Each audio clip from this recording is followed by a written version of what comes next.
Most people think life has only two places, home and work. But for most of human history, there was a third place. A place where people met friends, talked to neighbors, shared stories, and felt like they belonged.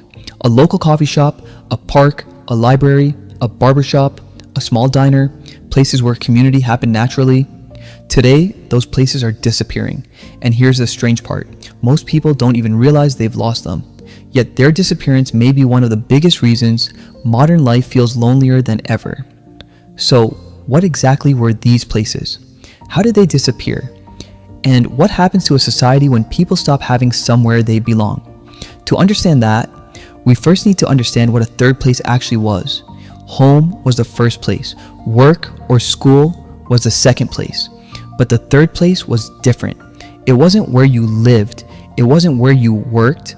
It was where life happened in between. It was the place where people gathered without pressure, without appointments, and without a specific goal. You could walk in, see familiar faces, start a conversation, and leave feeling a little less alone than before. These places weren't just buildings. They were where friendships formed, where neighbors became familiar, and where communities slowly grew over time. And that's exactly why losing them had consequences most people never saw coming. A few generations ago, life looked different. After dinner, many people didn't immediately disappear into screens. Neighbors sat outside and talked. Kids played together until sunset. People visited local cafes, parks, libraries, and community events. Connection wasn't something people had to schedule weeks in advance. It was simply built into everyday life. Community wasn't a special activity. It was a normal part of being human. So if these places were so important, what happened to them? The answer didn't arrive overnight. It happened slowly. Work hours became longer. Commutes became longer. Cities and suburbs were designed around driving instead of gathering. Then came smartphones, streaming platforms, social media. Suddenly, entertainment, communication, and distraction were available instantly from a screen. And little by little, the places that once brought people together became less central to daily life.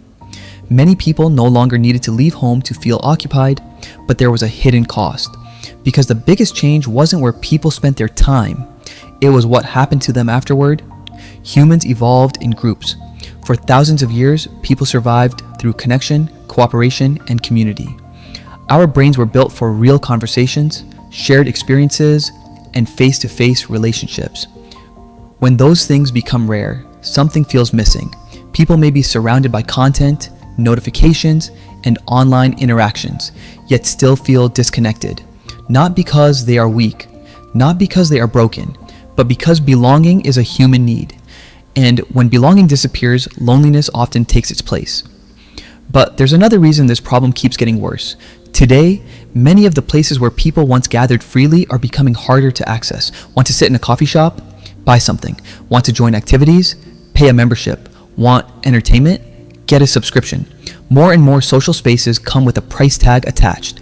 The free community spaces that once connected people are becoming harder to find, which leads to a bigger question. Maybe the loneliness crisis isn't happening because people forgot how to connect. Maybe it's because the places that once made connection effortless are quietly disappearing.